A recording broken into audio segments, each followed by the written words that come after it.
welcome to a first live stream since returning from Tenerife. So hello again and welcome to this live stream, the first one since returning from Tenerife. So updates, absolutely fantastic holiday. The weather was lovely. Yes, there was quite a few days where the sea was a bit choppy. There was a bit of rain one of the nights, and it also turned out that there was a few earthquake tremors on Tenerife as well during my stay.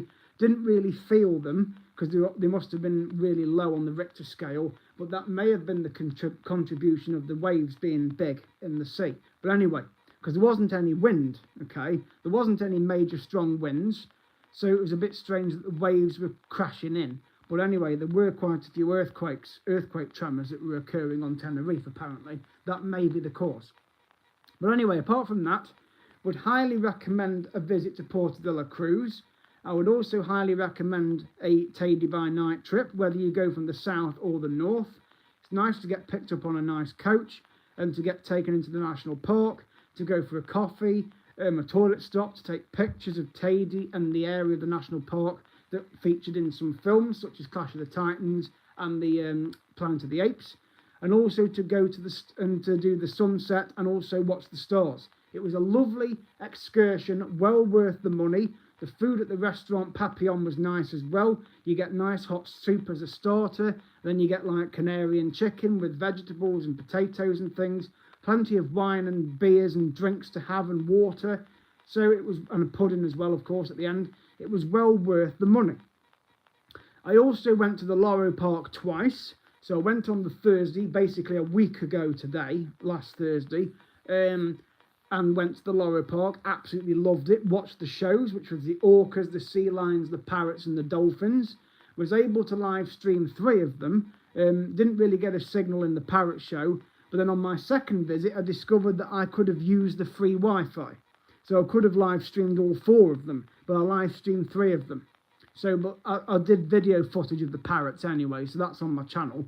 So on that subject, there are 97 episodes in total. They are all on the channel now, as well as all the live streams. There's at least 30 to 40 live streams that I've done on the channel as well of the holiday, including the Teide by night trip, the Loro Park. So all of that is on the channel. So the next big job for me now is the clips.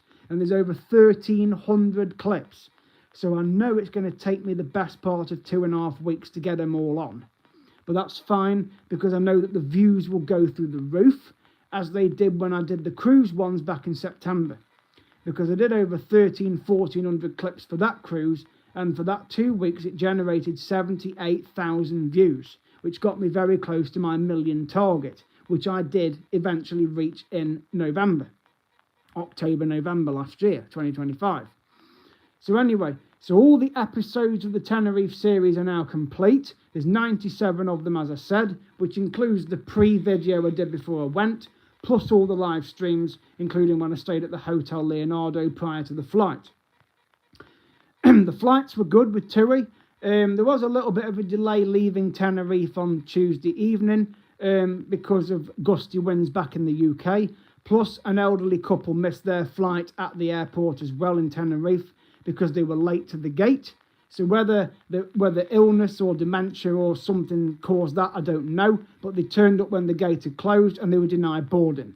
So they may have been on the cruise on the Morella Voyager, because when I met the transfer boss yesterday, well, Tuesday afternoon even, lunchtime, there was a few people there that had been on the Morella Voyager. So this couple may have been on the same cruise. I don't know. But if not, either way, they were denied boarding for being late. So the simple answer is make sure you are at the airport 2 or 3 hours before your flight. Whether you book a private transfer or not, make sure you're there in good time. Usually, if you are with a package deal like TUI or Jet2, the transfer always gets you there on time for your flight. But if you go on your own, on a bus or in a car or in a taxi, you need to make sure you're there 2.5 to 3 hours before, because you have to get through security and, of course, check-in. Well, that wasn't an issue. Getting through check-in and security at Tenerife was really easy. It was very quick. You do have to take your liquids and things out your bag in Tenerife, but I hadn't got any liquids in my hand luggage anyway, So I just shoved the bag in the tray, put my phone and passport down the side, and it went through the scanner. I picked it up and carried on into duty free. Literally took me about 5 minutes maximum. So it was really good. The entry-exit system machines are there. You have to put your passport on it, but they don't ask you for fingerprints. It does take a photograph of you, but you still have to go to a border guard to get your passport stamped. So I found that a bit strange. Coming back, didn't have to go through that. Just went to the passport officer, the police officer, he just stamped the passport and that was it. So, but the entry-exit system machines are in place at Tenerife South.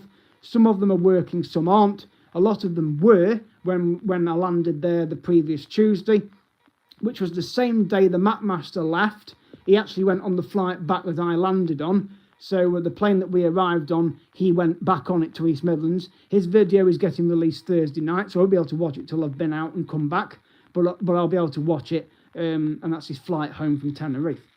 But anyway, no, Tenerife was fantastic. The weather was lovely, in the 20s most of the week, in fact all the week. There was sunshine practically every day, apart from the bit of rain Sunday night. But again, Monday was a lovely day, and I decided to go and spend one final afternoon in the Loro Park, where I then bumped into an entertainment host from Discovery 2 called Manda with her boyfriend. She was with a boyfriend. So I did message her and say, I'm pretty sure I've seen you in the zoo, and it was her. So I had a picture with her and a selfie, a catch-up. Yeah, it was a selfie, but we had a catch-up as well. So it was nice to see her. So the Loro Park, well worth going. €44 to get in, whether you book it online or on the gate or through a tourist information place, and there's plenty of them in Porto de la Cruz. One that I would recommend you use is Eric and Renata's place. And just quote portodelacruz.info and you get a free gift. And the one I got was a Loro Park cap. So I wore that on the day I went to the zoo. So, because you can buy them in the zoo for €1, but I thought, well, I've got a free one, so, you know, why not? And I did loads of footage in there on my second visit and my first visit. Got to see the Bengal tiger, which is a white tiger, absolutely beautiful animal. And of course, I saw the capybaras. There was 4 baby ones, as well as the mum and dad, and they're in the same enclosure as the giant anteaters. They've got a massive penguin enclosure where you stand on the floor and it moves really slowly. So that was interesting. There's the Coral Kingdom, that's lovely in there as well. They've got a floor that moves as well. The shark tunnel was fantastic, and I managed to live stream in there after finally connecting to the free Wi-Fi. So that was good.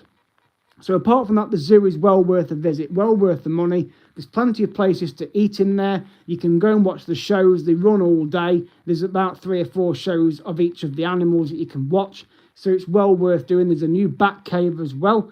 So go in there and have a look at that. There's the reptiles. There's American alligators in there. Honestly, it's a fantastic zoo and a very popular one in Europe.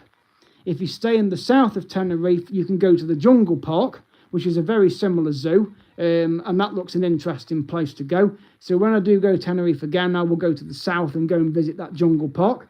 That's another zoo on the island. Plus there's a monkey world, very similar to the Trenton Monkey Forest. That's a bit further along towards the airport in the south. Because there are 2 airports on Tenerife, but the south is more for British holidaymakers. The north is more for Spanish flights. So as far as I know, no British flights going to Tenerife North. That's Los Rodios. But the Reina Sofia one in the south, that's the busiest airport. Very big terminal, but as I say, the security in check-in was very good both ways, in and out. Plus there's loads of alley hop shops, one with the cow outside.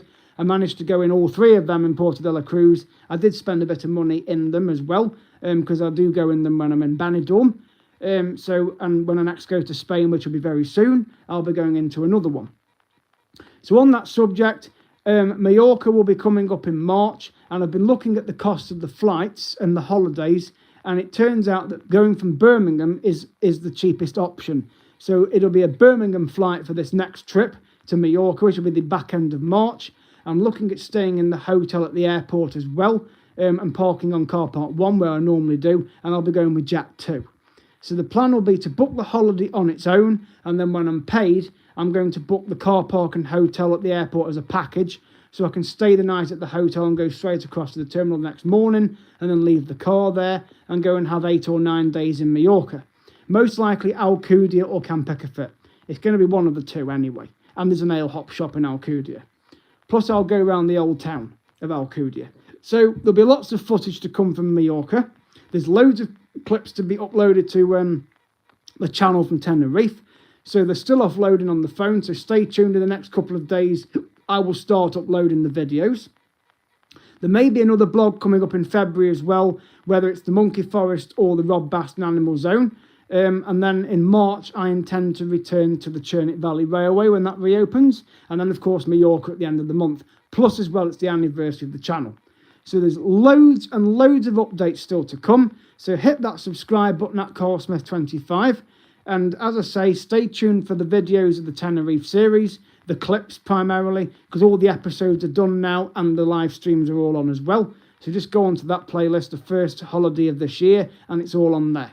But I would highly recommend a visit to Puerto de la Cruz. It was a lovely town, city. I also went into the botanical gardens, had photographs with some parrots as well, real parrots on my shoulders.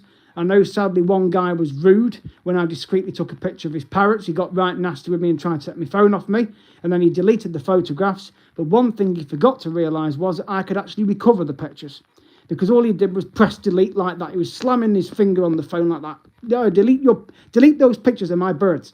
And then I walked off up the steps, the Agatha Christie steps, went straight back onto my phone. He was at the bottom of the steps. He couldn't come after me. I thought, no, I'm not even going to go there.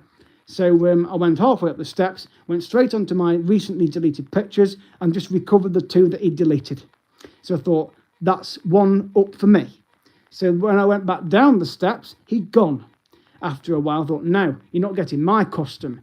But then what would happen if other people were taking pictures of his parrots? Is he going to try and get their phones off them? Well, I don't know. But either way, he was a right obnoxious individual. So whereas the other guy that did the photographs for me, he was a nice guy. He was okay with me taking videos and pictures of his parrots. One was called Dino, the other one was called Luxor. So I got some good pictures of them, even before and after I actually had the photos done. I did have to pay. It was €30 for 4 pictures, but they are very good pictures. And then I did 3 ones with my phone. He wasn't bothered at all, but this old guy, oh dear, he was right rude. But anyway, I've still got the pictures, and they are going to be put on the channel because I did a video clip and the parrots are on it. And I will put a distinct title for that video as well. So so that you'll know which one it is. But yes, it was nice to be in Puerto de la Cruz. There were some nice viewpoints. It was also nice to see the hotel my mum and dad stayed in back in 1976, the Concordia Playa. And you can even get a €1 beer. One of the ice cream places in Puerto de la Cruz near the San Telmo Promenade. You can have a coffee there for €1 and also a beer. So I thought I'll have a couple of them. And then, of course, there was a nail hop shop next door. And then there was a guy spray painting pictures as well. And I bought one of Tady. I actually videoed him doing the picture I bought. And it was well worth the €20. And he's been doing it for 35 years. Plus, he got other pictures there that were 2 pictures for €20. 2 pictures for €10. That was it. And then the other ones were €20 a piece. Or you could have 2 for 30. But either way, they were very good pictures. And very, very talented guy. So I had to buy the one that he actually painted. So he spray painted it and put all the rocks in and basically just did Mount Tady with the snow on it, which it had the whole time I was there. I got some cracking footage of Tady at Playa Jardin on the way to the Punta Brava, where the lorry park is as well. I used the land train because that's free. It's every 20 minutes from the Catalico Square, which is where McDonald's is. And it was also the pick up and drop off for the transfer as well, because the usual spot isn't being used at the moment because they've dug the road up. So for Jet2 or TUI, if you are on holiday there, that's where you'll be dropped off, basically near where the lorry park train is. And you don't have to pay to go on that. It's free, it's complimentary, or you can walk, which takes about 20 minutes. So, and it's a nice walk as well on that promenade. So yes, it was a lovely place to go. So I really enjoyed it, would recommend it for anybody. I also went into the shipping museum as well, saw a pirate ship in there, a model of the Titanic and lots of other vessels, including the Caracas from Croatia, so and other vessels as well. So it was nice to go and have a look around that, something different. I did some video footage in there and took some photographs. So as I say, when the clips go on, you can leave comments on any of the videos. But thank you so much so far for listening to this update. The Mallorca series will be the next one coming up in March. I'm going to be booking that in the coming days. And any extras I book will be done when I am paid from work. So for now, hit that subscribe button at CarlSmith25. Thank you for watching, and I will see you guys in the next video. And stay tuned for more updates regarding my next blogs and also the clips from Mallorca. Bye for now.